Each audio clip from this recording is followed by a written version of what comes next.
Bonjour, vous écoutez Pause Report, le podcast qui décrypte et analyse chaque semaine l'actualité de la voile de compétition. Pause Report est produit par Tip & Shaft, le média des professionnels et des passionnés de voile de compétition. Tip & Shaft, ce sont 2 newsletters hebdomadaires en français et en anglais, des podcasts, des formations, un studio de production de contenu, une plateforme de vidéos à la demande Sailors, ainsi qu'un festival du film que vous pouvez retrouver sur tipandshaft.com. Je suis Axel Capron et je vous souhaite la bienvenue dans Pause Report.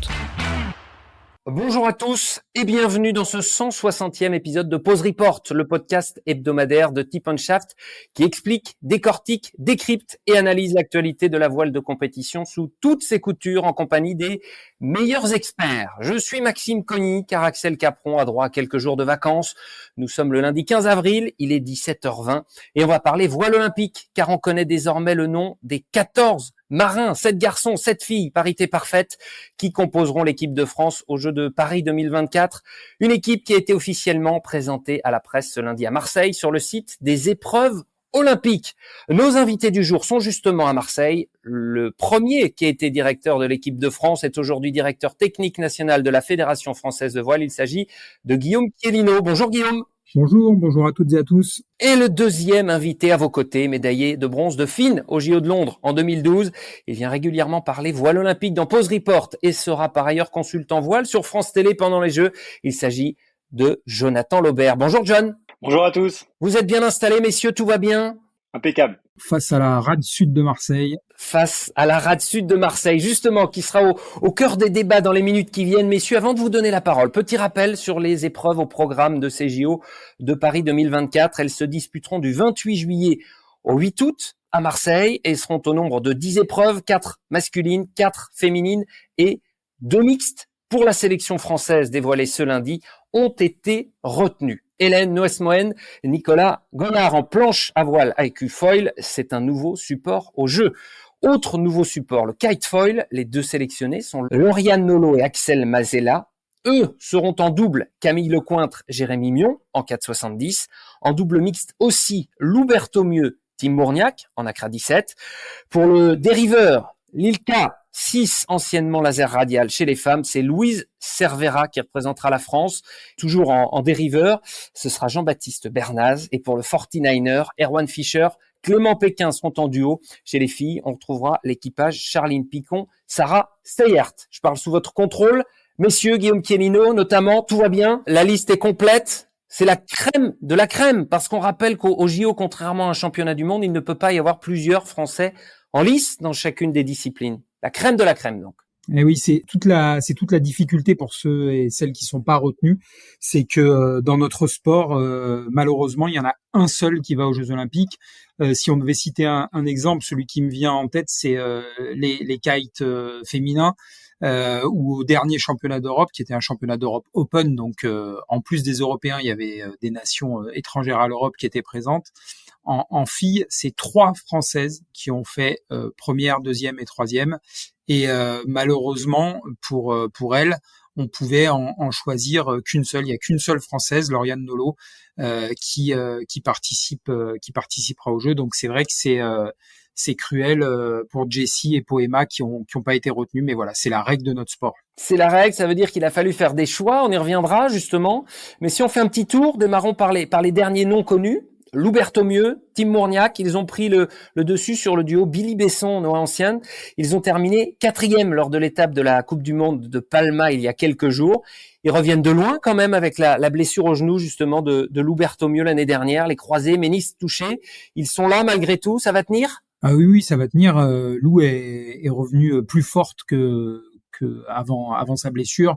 Ça a été effectivement une épreuve, mais ça nous a montré d'une part la détermination de Lou et de Tim à revenir au meilleur niveau, et puis aussi toute l'expertise de notre cellule médicale, paramédicale, médecins, kinés et préparateurs physiques qui ont vraiment bossé en étroite collaboration avec l'équipage. Et on a eu aussi le renfort d'Aloïse Retornaz que je veux d'une part remercier, mais également féliciter pour sa très belle performance, puisqu'avec Tim, ils ont fait 8e du championnat d'Europe qui s'est couru à Villamoura au mois de novembre, et ça a permis à Tim de naviguer, de continuer à naviguer à très haut niveau. Et Lou était toujours au contact de l'équipage, et elle a énormément bossé pour revenir vraiment en pleine forme fin janvier. John, ça rappelle des souvenirs, ces moments de l'annonce de la sélection? Oui, bien sûr, c'est toujours un moment super important dans la carrière d'un sportif. On attend ça avec impatience. On sait qu'on travaille dur pendant 4 ans pour ça, mais ce n'est qu'une étape. Je pense que Guillaume le rappellera très bien. Maintenant, ils sont tous focalisés sur le vrai objectif qui est les Jeux cet été. Alors les Jeux cet été, on continue notre tour d'horizon, notre tour de l'équipe de France justement. Lauriane Nolot en kitefoil, marin de l'année 2023, récente championne d'Europe, une sudiste, elle est varoise. Et le kite, c'était pour le loisir à l'origine. Hein. Pour elle, c'était plutôt l'équitation, son sport de prédilection. Et c'est elle qui est en pôle pour une médaille d'or. On peut dire les choses comme ça, messieurs? Ah oui, je crois qu'on peut dire les choses comme ça. En tout cas, c'est pas volé. L'année dernière, il y a qu'une seule compétition qu'elle n'a pas gagnée, qu'une seule compétition qu'elle n'a pas gagnée. Toutes les compétitions auxquelles elle a pris part, et notamment retenons simplement le test event, donc la répétition générale des Jeux Olympiques qui a eu lieu sur Splendo marseillais du 9 au 16 juillet 2023, et puis le championnat du monde qui a eu lieu quelques semaines plus tard. En Hollande, elle a gagné brillamment ces deux épreuves majeures. Votre avis, John, ça rajoute de la pression, on aura l'occasion d'y revenir pour elle, d'avoir ce statut-là, question habituelle qu'on pose aux sportifs avant une compétition comme celle-là. Oui, effectivement, c'est sûr qu'elle a la pression, mais bon, pour avoir échangé un petit peu avec elle, j'ai vraiment cette sensation qu'elle s'amuse et qu'elle prend vraiment chaque journée comme un jeu. Et je pense qu'elle est dans une dynamique très positive, donc je pense clairement, elle fait partie des archi favorites, mais elle a toutes les cartes en main pour pouvoir performer cet été. Autre Varois, messieurs, toujours en kite, c'est Axel Mazella. Même quand le kite a été retenu pour les Jeux, il ne pensait pas que ça pourrait être lui un jour. C'est ce qu'il vous a dit, Guillaume? Il me l'a pas dit comme ça, mais ses résultats ont rapidement parlé pour lui. Donc il a rapidement pris ce rôle de leader de notre équipe de France. À nouveau, si je regarde les résultats 2023, Axel gagne le test event et puis fait troisième au championnat du monde et premier français. Il a un concurrent impressionnant. C'est le Singapourien qui est jeune et qui lui gagne énormément de compétitions. Il a gagné le dernier championnat d'Europe et Axel a pris la deuxième place. Bon, techniquement, Axel a été champion d'Europe puisqu'un Singapourien ne peut pas être champion d'Europe. Mais voilà, cet adversaire est redoutable. Mais Axel, c'est vraiment un très gros bosseur. Maintenant, comme on pourra le dire pour les 10 séries, hein, aucune médaille, y compris celle de Lauriane, n'est faite. Hein. Ça, c'est très très important. Même si on a des objectifs ambitieux, chaque médaille est un combat. Il faut la faire, il faut aller la chercher. Et John pourra témoigner de ce combat qu'il faut mener jusqu'à la dernière seconde, à la dernière course. Et ça, c'est vrai pour tout le monde. Il y a rien qui est fait à l'avance, mais Axel, c'est un très grand combattant.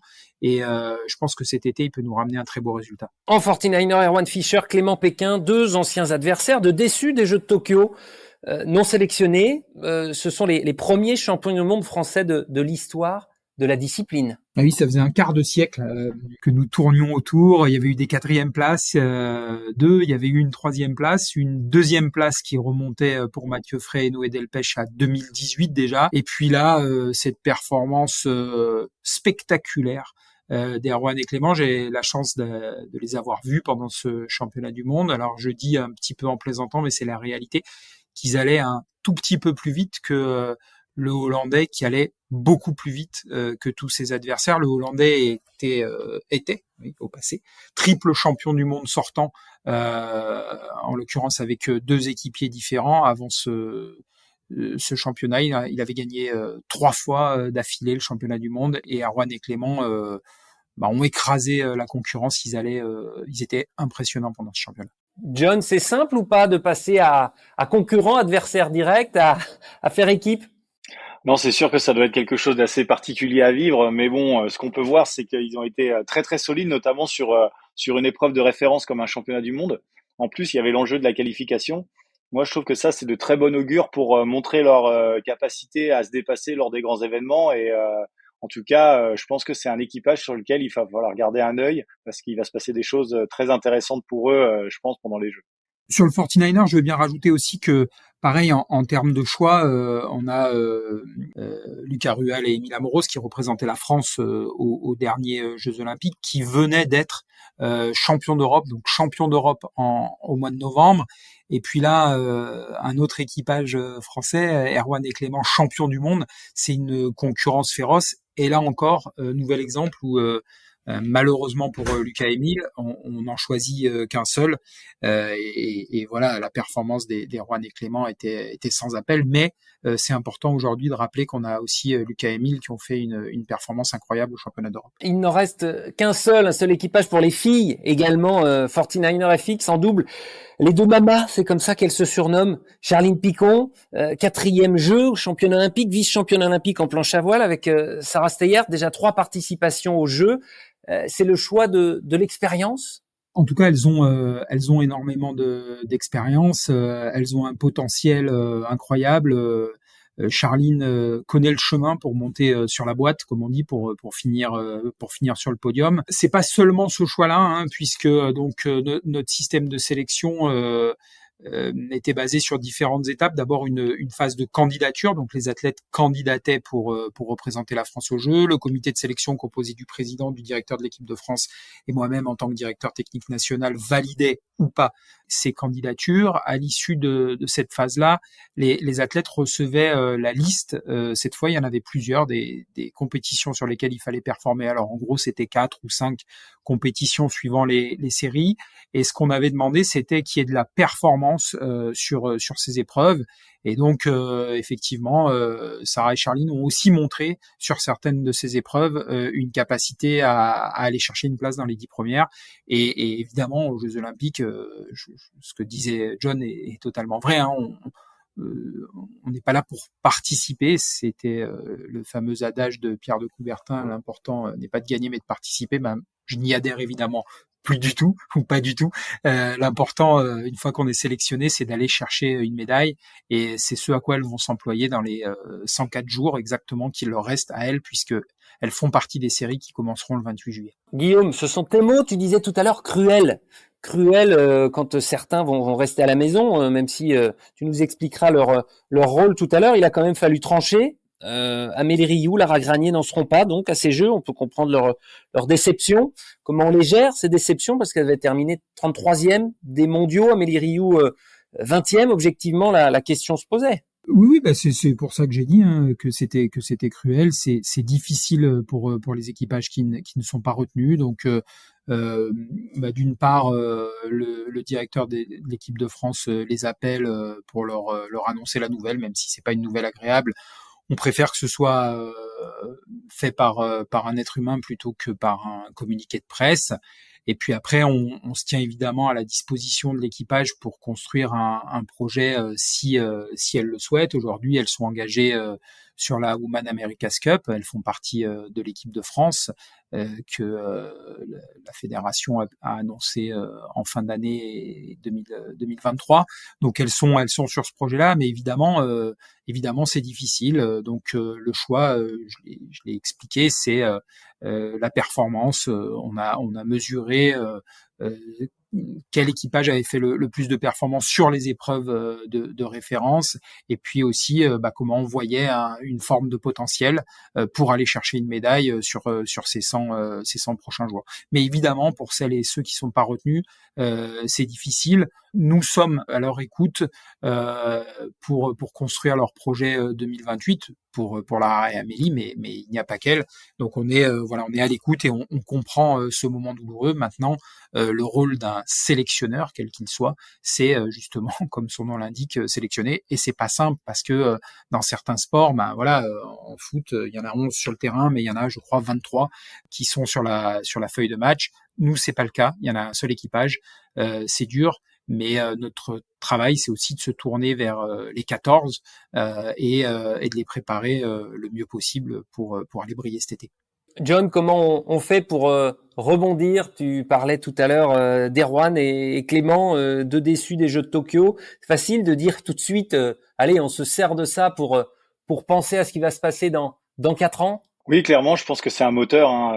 Pour ma part, j'avais été remplaçant pour les Jeux de Pékin en 2008. Et je me suis dit, et je veux pas revivre ça. Et j'ai mis en place tout ce que je pouvais pour pouvoir réussir à me qualifier pour les Jeux de Londres en 2012, quelques années plus tard.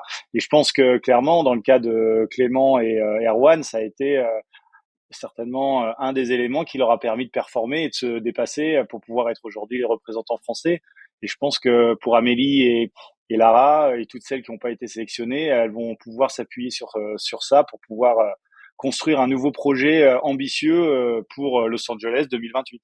Parce que on regarde devant, mais le court terme, pour ceux qui, malheureusement, pour eux ou elles ne sont pas sélectionnés, ils vont rester sur le pont, hein, partenaires d'entraînement, ils vont continuer à rester sur l'eau. Alors pas obligatoirement, hein, puisque à partir du moment où la sélection est annoncée, le directeur de l'équipe de France réunit les sélectionnés et l'entraîneur, et un plan de préparation est établi. Et effectivement, il peut y avoir des partenaires. C'est le cas pour Nicolas Goyard qui a jusqu'à 3 partenaires, mais dans d'autres séries, on n'est pas forcément partenaire, parce que si effectivement la blessure, la déception est trop forte, certains équipages décident de faire une pause, voire d'arrêter, et annoncent potentiellement clairement qu'ils sont pas partenaires. Donc le partenaire, c'est quelqu'un qui doit être totalement dévolu à la cause de la préparation du sélectionné, et donc faut être prêt. Faut être prêt à ça. John, tu voulais dire quelque chose? Oui, je voulais dire que les partenaires ont un rôle fondamental pour aller chercher la médaille. C'est souvent, en fait, dans cette alchimie et cette synergie qui continue à évoluer sur les semaines et les mois qui précèdent les Jeux. C'est extrêmement important parce que quand on est sélectionné, rapidement, on se retrouve un peu seul. Et si on a la chance d'avoir autour de nous une équipe qui permet de maintenir ce niveau d'émulation, de challenge au quotidien, je pense que c'est un atout vraiment très fort pour pouvoir avoir la chance de remporter des médailles ensuite.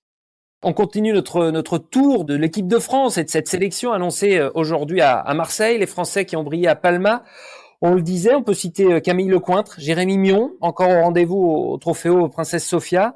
Forme olympique, c'est le terme qui convient pour eux, Guillaume? Oui, ils ont été un petit peu piqués, parce que sur ce même plan d'eau, ils n'avaient fait que, alors il faut mettre des guillemets à que, 6e d'un championnat du monde. Pourquoi il faut mettre des guillemets? Parce que c'est toujours important de rappeler que faire dans le top 10 d'un championnat du monde, c'est très difficile. Ils avaient fait 6e, ce qui est en soi une bonne performance. Malheureusement, l'histoire ne retient que les podiums, et encore plus particulièrement les titres. Donc notre travail, c'est ça, mais c'est important de rappeler que c'est des bonnes performances. Et donc oui, ils avaient été un petit peu piqués, parce que évidemment, 6e, ça leur suffisait pas, et donc ils ont continué à travailler. Et là, sur cette régate, ils sont revenus à leur meilleur niveau. Ils battent d'un point le champion du monde espagnol. Alors ça reste que une Coupe du Monde, mais c'est bien, ils sont là, ils vont se battre, ils aiment ce plan d'eau, ils connaissent ce plan d'eau, et ils ont très très envie d'aller chercher cette médaille ensemble. À tout moment, John, tu nous arrêtes pour ajouter quelque chose, ta connaissance, les anecdotes, tu les as vues récemment. Que t'ont-ils raconté à la suite de ce trophée à Palma? Je sais que historiquement, le 470 français est toujours très très bon à Palma. C'est vraiment une régate qu'ils affectionnent particulièrement. Ils sont souvent aux avant-postes. Et c'est vrai que ça faisait plaisir de voir Camille et Jérémy gagner de nouveau là-bas, parce que à chaque fois qu'on remporte une régate, on marque un petit peu les esprits des adversaires, et c'est très important pour commencer à prendre tranquillement l'ascendant psychologique en vue des Jeux qui vont arriver. Ouais, c'est très important. Justement, je rebondis sur ça, sur l'ascendant psychologique. C'est très important ce que dit John, parce qu'effectivement, être craint de son adversaire, de ses adversaires, ça ouvre des possibilités. Les gens vont moins venir se frotter à toi au départ. On est regardé un peu avec crainte, et de réussir à asseoir ça, d'être dans une phase ascendante sur ces dernières compétitions, c'est vraiment un point essentiel. Jusqu'à alors là, c'est l'ascendant psychologique, mais John, tu as des exemples d'intox avant des épreuves aussi importantes aux Jeux, par exemple? On va pas se frotter, disait Guillaume. D'autres marins, d'autres pays qui viendraient quand même se frotter pour essayer de déstabiliser. Des souvenirs en particulier? Oui, bien sûr, avant les Jeux, il y en a plein, hein. On sait, par exemple, quand on a été préparer les Jeux de Londres, Guillaume, tu t'en souviens très bien, les Anglais nous avaient mis des bâtons dans les roues. C'était toute une histoire pour pouvoir accéder au plan d'eau. Ils avaient trouvé le moyen de cadenasser quasiment la marina. Donc ça fait partie des choses qui permettent de mettre un peu de pression sur les adversaires. C'est un mot anglais, fair play, pourtant, hein? Oui, c'est inventé pour les autres. Et donc, ça ne vous a pas empêché de briller. Et toi, ta médaille de bronze, on le rappelait en en 2012, avec Nicolas Goyard en argent, Jean-Baptiste Bernaz en bronze également, lors de cette dernière compétition. Il va falloir se remettre du jus des pensées, même si ils ont pris l'ascendant. Est-ce que les Français, justement, ont laissé plus de jus que d'autres? Non, ça j'y crois pas du tout. JB, il a 2 grands objectifs dans sa carrière. Mais John connaît très très bien JB, il pourra en parler encore mieux que moi. Il a 2 grands objectifs, c'est d'être champion du monde et de rapporter une médaille olympique. Champion du monde, c'est fait, c'est coché, c'était il y a 2 ans. Il a été champion du monde d'Ilka 7 au Mexique en 2022. Et en fait, depuis, il n'était pas remonté sur un podium. Et c'était très important pour lui de retrouver cette confiance. Pareil, en début d'année, il a fait un championnat du monde où il a fait 6e ou 7e. Du coup, il était pareil, un peu piqué. Quand je dis pareil, je pense à Camille et Jérémy dont on vient de parler. Et c'était important pour lui de retrouver le chemin du podium qu'il connaît. JB, il est incroyable de régularité dans sa performance dans les 10 premiers. C'est quelqu'un qui sort très rarement, exceptionnellement des 10 premiers, et qui monte aussi un petit peu plus rarement sur le podium. L'année dernière, sur les 2 épreuves de référence, voilà, il a fait 4, 6. Et donc c'est très important qu'il se rassure, qu'il voit, qu'il nous montre, qu'il montre à ses adversaires qu'il est capable. Il y a notamment un Anglais et un Australien qui seront des grands rivaux pour le podium cet été. JB, alors sont ses 5e jeux, hein, c'est ça, John? Oui, absolument. C'est l'homme aux 5 Jeux Olympiques. Ça compte. Ça compte, effectivement. Et c'est vrai qu'il court après cette médaille depuis tellement d'années. Mais moi, je suis très impressionné par sa persévérance, sa pugnacité et son envie. Elle n'a pas changé. Je le connais depuis qu'on est tout petit. On a navigué toujours ensemble. Il a toujours été habité par ce rêve. Et même aujourd'hui, après toutes ces Olympiades, il a la même envie d'aller performer pendant les Jeux. Et je sais aussi avec quel sérieux il est en train de préparer ces Jeux supplémentaires à la maison. Et je pense qu'il peut nous sortir une très très belle surprise cet été. Qu'est-ce qui fait que ce sera cette fois-là la bonne? Il y a plusieurs choses. Je pense que déjà, il est dans son jardin. Hein, c'est la Méditerranée. Hein, lui, c'est un véritable sudiste. Il adore les conditions un petit peu aléatoires et changeantes que peuvent proposer le plan d'eau de Marseille. Il a aussi une énorme capacité d'adaptation et il est performant dans tous les domaines du jeu. Et ça, c'est vraiment des points qui sont très très importants pour pouvoir être performant pendant les Jeux cet été. Après, le laser, l'ILCA, comme ça s'appelle aujourd'hui, c'est une discipline où la concurrence est extrêmement rude parce que c'est un bateau qui est représenté sur l'ensemble de la planète et il y a énormément de compétitions. Ils sont peut-être une quinzaine à pouvoir aller chercher une place sur le podium, donc ça va être assez rude. Mais l'idée, c'est de faire un peu moins d'erreurs que les autres et JB sait très bien le faire. L'ILCA 7. Pour les puristes, comme tu disais, ex-laser pour le dériveur chez les hommes. Et ILCA 6, Louise Cervera, aussi une autre sudiste, Guillaume, Mandelieu. Eh oui, Louise, récente première sélectionnée en fin janvier, une de nos jeunes, la fougue de la jeunesse, l'envie de réussir. Une fois cette sélection en poche, elle a fait 3e d'un championnat d'Europe où il y avait peut-être un tout petit peu moins de concurrence que d'habitude. Et là, Palma, où tout le monde était revenu, tout le monde était à fond. Elle a gagné la medal race, elle a fait des très belles choses pendant cette compétition et elle est allée chercher une prometteuse 5e place. Donc peut-être pour paraphraser ce que vient de dire John, pareil, elle c'est une enfant de la Méditerranée, elle aime ces conditions estivales que peuvent proposer les plans d'eau méditerranéens et particulièrement Marseille. Donc elle est outsider, hein. Elle est là pour faire ces Jeux Olympiques et non pas pour en être spectatrice. Quel est ton rôle, le rôle du directeur de l'équipe de France? Comment ça fonctionne? Vous connaissez l'expression cliché, le groupe vit bien dans d'autres sports collectifs, pour que justement l'amalgame se fasse entre ces différentes générations. On a fait le grand écart là entre JB et Louise. Mais alors moi je suis plus directeur de l'équipe de France maintenant. Justement, mais toi ou en tant que DTN ou le directeur, comment fonctionner avec les entraîneurs? Alors le directeur de l'équipe de France, c'est le chef d'orchestre, c'est celui qui fait que cette mayonnaise prend. En tant que DTN, je l'accompagne dans ce rôle-là.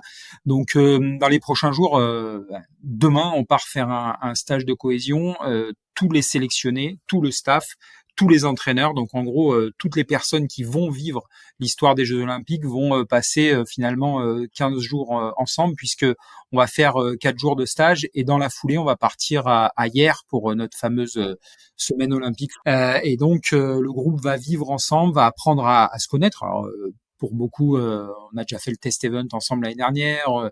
On s'entraîne régulièrement. Il y a des gens qui ont 5-6 Jeux Olympiques ensemble, mais il y en a des plus jeunes et donc c'est important de les embarquer. C'est important que tout le monde apprenne à se connaître, apprenne à connaître les différentes ressources ou peaufine leur connaissance des différentes ressources d'une équipe de France, du batelier au kinésithérapeute, au médecin, au logisticien. Il y a vraiment le météorologue bien sûr, l'ingénieur qui va faire avancer les bateaux plus vite. Donc on a vraiment une équipe au service du couple entraîneur-entraîné pour les mettre dans les meilleures conditions possibles. Et c'est important de passer des moments formels bien sûr, mais aussi informels pour apprendre à mieux se connaître et avoir envie ensemble d'aller faire une performance extraordinaire. John, qu'est-ce que les uns peuvent apporter aux autres, les plus expérimentés, mais ça peut aller dans les deux sens. Concrètement, à quel souvenir penses-tu? Moi, j'ai un souvenir qui me vient particulièrement en tête. C'était le premier jour des Jeux à Londres. J'ai reçu un coup de téléphone de Pascal Rambaud, qui était un ancien médaillé en bronze, en star sur les Jeux d'Athènes. Et il m'a simplement dit ce jour-là, tu sais, navigue comme tu sais faire, essaye pas de faire plus. Et effectivement, à ce moment-là, ça m'a beaucoup parlé. Et je pense que d'avoir la possibilité d'échanger avec des sportifs qui ont déjà vécu les Jeux, quand on est un petit nouveau qui arrive dans l'aventure, bah, ça peut permettre des fois de baisser un petit peu le niveau de stress et aussi de pouvoir aider à se concentrer plus facilement sur l'objectif et de finalement essayer de simplement faire ce qu'on sait faire. Il y en a une dont on n'a pas parlé, c'est Hélène Noesmoen. Il y a eu du suspense pour elle. Mal classée à Lanzarote, par exemple. Plus largement quand même, parce qu'elle avait très bien démarré. Elle avait dominé ces derniers mois. C'est un exemple d'anticipation. Elle s'était mise au kite foil avant la concurrence. Si on reprend tout ce qui s'est fait ces dernières années, le travail de la fédération également. Oui, Hélène, très très rapidement, elle a basculé sur ce support volant. Elle a largement dominé en début d'Olympiade. Elle a une période un petit peu plus difficile depuis quelques mois. Mais là, il y a une très belle équipe qui s'est construite autour d'elle, composée de garçons et de filles, qui vont lui faire retrouver son meilleur niveau. Voilà, Hélène, l'année dernière, elle a fait 4e du championnat d'Europe. C'était il y a même pas un an, donc clairement, elle est capable d'aller accrocher ce top 10. Et puis en planche à voile, il y a un système de finale qui fait que le dernier jour, à partir du moment où vous êtes dans le top 10, tout est possible puisque c'est 3 manches sèches, un quart de finale, une demi-finale et une finale. Et en faisant dans les deux premiers des deux premières courses, le quart et la demi, vous êtes qualifié en finale à 3. Et là, vous pouvez déjà, vous avez une médaille, et puis surtout, vous pouvez aller chercher l'or. Donc voilà, Hélène, elle va travailler pour retrouver, et elle a déjà retrouvé en grande partie ses qualités de vitesse qui font toute sa force. John, comment tu expliques cette évolution, cette inconstance dans les résultats? Je pense, comme l'a dit Guillaume, c'est très difficile de rester au top niveau sur l'ensemble d'une Olympiade. Gagner une fois, c'est bien, mais rester toujours au top, c'est vraiment très, très difficile. Et je pense qu'aussi la concurrence, elle a monté de niveau au fur et à mesure de l'Olympiade. Donc, elle s'est retrouvée dans une situation qui est pas forcément très facile à vivre, où elle voyait sans arrêt les filles petit à petit grignoter du terrain et revenir. Et je pense que d'avoir vécu ça pendant l'Olympiade, ça peut certainement lui donner beaucoup de force pour rester concentré jusqu'au bout de l'épreuve et aller chercher cette médaille. Ah, puisque tu en parles, John, je vais poser la question à Guillaume. Question que tu aimes particulièrement. Objectif, combien de médailles? J'ai dit ce matin qu'on avait une équipe de France qui avait jamais été aussi forte, en tout cas de mon souvenir, puisque je participe aux Jeux dans l'encadrement de l'équipe de France depuis 2004. Je crois qu'on a un potentiel très fort. Encore une fois, le potentiel, c'est une chose, mais ce qui compte, c'est de le réaliser, ce potentiel. Nous, notre meilleure performance, c'est 3 médailles, 3 sur 10, ce qui est un très très bon résultat. Si on compare des disciplines comme l'athlétisme ou la natation qui ont 50 possibilités de médailles, même un peu plus parce qu'eux, ils peuvent qualifier plusieurs compétiteurs par série. Si tous les sports faisaient 30% de leur potentiel, on serait loin devant. Donc 3, c'est très très bien, et je crois qu'on a le potentiel de faire mieux que ça. En tout cas, c'est l'objectif qu'on peut se fixer collectivement. Une fois que j'ai dit ça, je souhaite pas annoncer de chiffres. Pourquoi je veux pas faire ça? Parce qu'en fait, si on dit 4 ou 5. Ça veut dire que certains athlètes de l'équipe de France vont dire LDTN il a dit 4. Moi est-ce que je suis plutôt dans les 4 ou est-ce que je suis plutôt dans les 6? Et moi ce que je veux c'est que personne se limite. C'est vivre les Jeux Olympiques, faire les Jeux Olympiques, c'est quelque chose d'extraordinaire. Il faut combattre jusqu'au bout. Ils ont tous un potentiel. Certains sont favoris, d'autres sont outsiders, mais encore une fois, c'est qu'un potentiel. Et le but, c'est qu'ils donnent le meilleur d'eux-mêmes pour aller chercher cette médaille cet été. Bon, donc le message s'adresse aux sélectionnés, en fait, en parlant de ce 30% de médailles. Est-ce qu'il est, John, est-ce qu'il est langue de bois, Guillaume, en disant ça? Non, Guillaume connaît très bien notre sport. Il sait très bien qu'on maîtrise pas tous les éléments. Effectivement, on peut arriver préparé de la meilleure des manières possibles, et pourtant, des fois, ça va pas se passer exactement comme on l'a prévu. Donc, je pense que ce qui est important, c'est d'être plutôt dans cette dynamique, de donner le maximum et d'essayer de faire tout ce qui est en notre pouvoir pour aller chercher des médailles. Mais c'est plutôt ça qui est intéressant de garder à l'esprit jusqu'au bout de la compétition, et après de compter à la fin de l'épreuve tous les résultats qui ont pu être faits, plutôt que de se focaliser sur un objectif de performance avec un nombre de médailles qui finalement n'a pas vraiment de sens, parce que comme on le sait très bien, la glorieuse incertitude du sport peut permettre de voir des choses extraordinaires arriver. Donc je pense que être dans une dynamique de donner le meilleur de soi-même jusqu'au bout, ça me paraît être une stratégie très intéressante. Mais l'approche n'est pas la même. L'objectif de performance pour la médaille, la quête ultime, mais avant c'était la performance pour la sélection. Dans l'approche en tant qu'athlète, qu'est-ce que ça change? Quand on est un athlète, ça change, parce qu'en fait, au début, on se bat d'abord contre les partenaires de l'équipe de France, parce qu'il faut aller chercher la sélection par rapport à eux. Là, la médaille, maintenant, il va falloir qu'ils se battent par rapport à l'ensemble des concurrents, et c'est quelque chose qui peut être aussi des fois appréhendé d'une manière un petit peu différente. Et je pense que là, il faut bien qu'ils gardent à l'esprit qu'ils vont devoir donner le meilleur d'eux-mêmes, mais que il y a aussi la concurrence qui a cette idée en tête et qui va venir essayer de faire tout ce qu'ils peuvent pour aller chercher cette médaille. Donc c'est vraiment un combat à la fois contre soi-même, mais aussi contre les autres. Guillaume, comment on opère le switch s'il n'est pas déjà opéré? Oui, voilà, je crois que clairement, il est opéré à partir du moment où vous avez votre ticket en poche, que justement avec le directeur de l'équipe de France, vous construisez et votre entraîneur ce plan de bataille pour les 4 ou 3 derniers mois maintenant, à chercher à optimiser tout ce qui peut l'être. En même temps, il y a des chantiers qu'on pourra pas ouvrir, qu'on peut plus ouvrir à 104 jours des Jeux et de la première course de voile. Et il faut savoir en faire le deuil, donc pas se perdre. Et c'est le rôle de l'entraîneur, c'est le rôle du directeur de l'équipe de France de dire bon, ok, ça on aurait bien aimé le faire. Maintenant, pour certaines raisons, on n'a pas pu le faire. Moi, je pense qu'il faut se focaliser sur travailler sur ses points forts. Souvent, on est parfois un petit peu sur ses points faibles. Moi, je crois que à 100 jours des Jeux, ce qui est important, c'est de travailler sur la confiance, de travailler sur ses points forts. Ok, je vais vite dans le médium, et ben je vais continuer de travailler ce point-là pour être vraiment imbattable. Et donc en même temps, on travaille de la technique, mais en fait on travaille la confiance, on se donne confiance sur ses points forts. John, tu parlais tout à l'heure de la pression d'être le favori, mais la pression d'être à domicile. Là encore, c'est autre chose. Je pense que c'est très très différent effectivement, mais de toute façon les Jeux Olympiques c'est toujours la pression maximale, hein. Quand on fait de la voile olympique, on ne vit que pour les Jeux Olympiques, donc c'est déjà le paroxysme. Effectivement, là ils vont avoir les Jeux à la maison. Je pense que plutôt il faut voir ça comme une force et avoir une formidable énergie de l'ensemble de la population française qui va être là pour les supporter. Ça va leur permettre d'avoir peut-être ce petit supplément d'âme qui, dans les moments difficiles, va leur permettre de passer le cap pour aller plus loin. Guillaume, ils connaissent le plan d'eau par cœur, au vent, au courant presse, un sacré avantage par rapport à ceux qui sont venus s'entraîner de plus loin. Oui, clairement, jouer à domicile d'un point de vue technique, c'est un véritable avantage. On bénéficie d'un pôle extraordinaire, donc un bâtiment dédié à la performance.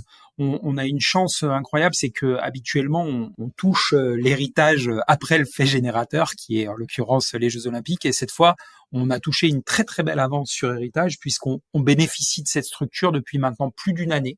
Fin février l'année dernière, nous avons intégré ce nouveau bâtiment qui est totalement dédié à la performance, qui nous donne un accès sur le plan d'eau direct. On peut aller s'entraîner très facilement. Donc effectivement, l'équipe de France connaît mieux le plan d'eau que ses adversaires, et c'est très très important de porter ce message, parce que je pense que l'été dernier, ça a mis un petit coup au moral de nos adversaires.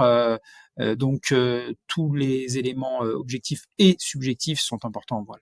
Être à la maison, donc au propre comme au figuré, avec un lieu aussi, une maison pour pouvoir s'extraire un petit peu de tout ça de temps en temps. Comment vous allez vous organiser? Comment vont-ils s'organiser aux marins? Pendant les Jeux Olympiques, les athlètes seront au village. Le village, c'est l'hôtel NH qui est dans la marina. Donc là, côté athlète expérience, c'est exceptionnel, hein, une unité de lieu incroyable. Donc nos 14 athlètes seront là.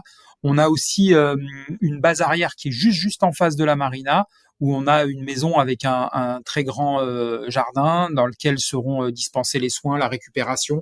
Pour respirer aussi. Voilà, ou attendre quand il y aura des petites phases d'attente. Le staff sera logé un petit peu plus loin. L'idée, c'est que vraiment Philippe Mourniac appelle tout cet endroit la maison de l'équipe de France, et il fait en sorte vraiment que chaque athlète se sente vraiment chez lui ici à Marseille, et aime cette ville, se sente bien pour y performer cet été. Tu avais besoin de couper parfois pendant les Jeux, John? Oui, effectivement, les Jeux, ça peut être une épreuve qui est un petit peu longue. Et c'est très long, surtout au niveau mental, parce qu'en fait, d'une journée sur l'autre, il faut, comme le disait très bien Guillaume tout à l'heure, se remotiver, se remettre en ordre de marche et aller chercher de nouveau le maximum de performances possible. Et c'est vrai que des fois, d'une journée, quand ça se passe pas très bien, le soir, ça peut être un petit peu difficile. Et d'avoir des endroits où des sas où on peut un peu souffler, se régénérer, se ressourcer, c'est très très important pour pouvoir rester jusqu'au bout de la compétition à concentrer sur l'objectif. Je reviens quand même sur le fait de connaître à merveille le plan d'eau. Les étrangers, les internationaux ne nous écoutent pas. Il y a un exemple que vous pouvez nous donner, ou en tout cas qu'on puisse comprendre à quoi ça correspond, un vent, un courant, le fait de pouvoir anticiper? Oui, nous on a accès à ce plan d'eau en permanence. Donc effectivement, on a passé notre météorologue David Lanier a passé des heures à mesurer les vents. On a aussi des logiciels sur lesquels on fait tourner les effets de site, les courants de vent, et aussi cette fois les courants d'eau. Donc on a modélisé tout ça, et puis on passe du temps à vérifier si nos modèles s'avèrent ou pas. Souvent ils s'avèrent, donc c'est une bonne nouvelle. Donc voilà, on modélise ce plan d'eau un maximum, quelle que soit la direction et l'intensité du vent. Allez, un conseil, John, pour les athlètes français, pour les marins français, d'ici les Jeux, et ton souhait, ton idéal en vue des Jeux. Raconte-nous, et s'ils t'écoutaient, tu leur dirais quoi? Alors le seul conseil que je peux vraiment leur donner, c'est de se battre jusqu'au bout, de se battre vraiment pour chaque place, de pas se relâcher une seule fois pendant les manches, même si des fois ils sont derrière et que ils peuvent faire une manche de 18 au lieu d'une manche de 20, et ben ce sera toujours mieux, parce que des fois c'est ce petit point à la fin qui peut faire toute la différence. Donc vraiment le conseil que j'ai envie de leur donner, c'est de se battre comme des morts de faim, comme on dit, sur chaque manche, sur chaque point, parce que à la fin c'est ça qui peut faire toute la différence. Puis après, je leur souhaite un maximum de médailles, et j'espère que j'aurai la chance de pouvoir me casser un petit peu la voix en faisant les commentaires, et voir les copains gagner, ça fait toujours très très plaisir. Donc j'espère qu'on aura tous l'occasion de partager cette fête. Mais on n'en doute pas, c'est ce qu'on te souhaite, John, c'est ce qu'on souhaite aux marins de l'équipe de France également. On parlait de la semaine olympique à hier, c'est le premier rassemblement donc pour cette équipe de France. Guillaume, que faut-il en attendre? Ça va être, comme je le disais un petit peu tout à l'heure, un moment de préparation, de vivre ensemble, d'apprendre ou de recaler nos routines, qu'est-ce que fait le météorologue, comment on s'organise avec les kinés, avec le médecin, aussi appréhender les règles aux Jeux Olympiques. Bon, on est évidemment un sport de règles, et aux Jeux Olympiques, il y en a encore plus. Donc travailler avec notre rule advisor Philippe Gomez sur tous ces règlements spécifiques aux Jeux Olympiques. Donc continuer à construire la confiance avec les intervenants, se sentir bien dans le groupe, faire une compétition importante sur un plan d'eau méditerranéen, un plan d'eau qu'on connaît bien, que l'équipe de France affectionne. Donc évidemment, on y va aussi pour gagner. Et la suite du programme après, quand vont-ils arriver à Marseille pour les Jeux, justement revenir à la maison? Alors le programme, il est toujours un petit peu différencié suivant les séries, puisque au mois de mai, on a encore plusieurs compétitions internationales, en l'occurrence en France, puisque à la Grande Motte, il y aura le championnat du monde des NACRA 17 ainsi que le championnat d'Europe des skiffs, des 49ers hommes et femmes. Il y aura un championnat d'Europe de 4,70 à Cannes, et puis un championnat du monde de kite à Hyères, donc un programme assez chargé en compétition. Les autres séries seront déjà à Marseille pour s'entraîner pour l'arrivée de la flamme aussi le 8 mai, et puis à partir de la fin mai on va en tout cas les 10 disciplines seront en permanence sur Marseille pour peaufiner la préparation finale avec l'arrivée de l'été. Ça compte aussi la température qui va monter, s'habituer à performer dans la chaleur, c'est quelque chose qui réussit plutôt bien à l'équipe de France, mais voilà, se réhabituer à être prêt à des grosses chaleurs sèches, probablement à partir de la mi-juillet. Avant cet instant, ce moment, cette semaine, ces 2 semaines olympiques historiques donc, et on vous souhaite les meilleurs, Guillaume, John, toute l'équipe de France, évidemment, toute la Fédération française de voile. Merci beaucoup à vous, messieurs, d'avoir accepté notre invitation. Merci. On vous souhaite une bonne semaine olympique, une bonne prépa pour ces Jeux. Quant à nous, on se retrouve la semaine prochaine pour un 161e numéro de Pause Report avec Axel Capron de retour aux commandes. Il sera aussi affûté qu'un marin français avant les Jeux. Merci d'avoir écouté cet épisode de Pause Report. N'hésitez pas à nous dire ce que vous en pensez en bien ou en mal et n'hésitez pas à le partager. Si vous souhaitez suivre l'actualité de la voile de compétition, je vous encourage à vous abonner à la newsletter de Tip & Shaft, envoyée chaque vendredi à 17h. Pour vous inscrire, ça se passe sur tipandshaft.com. À bientôt!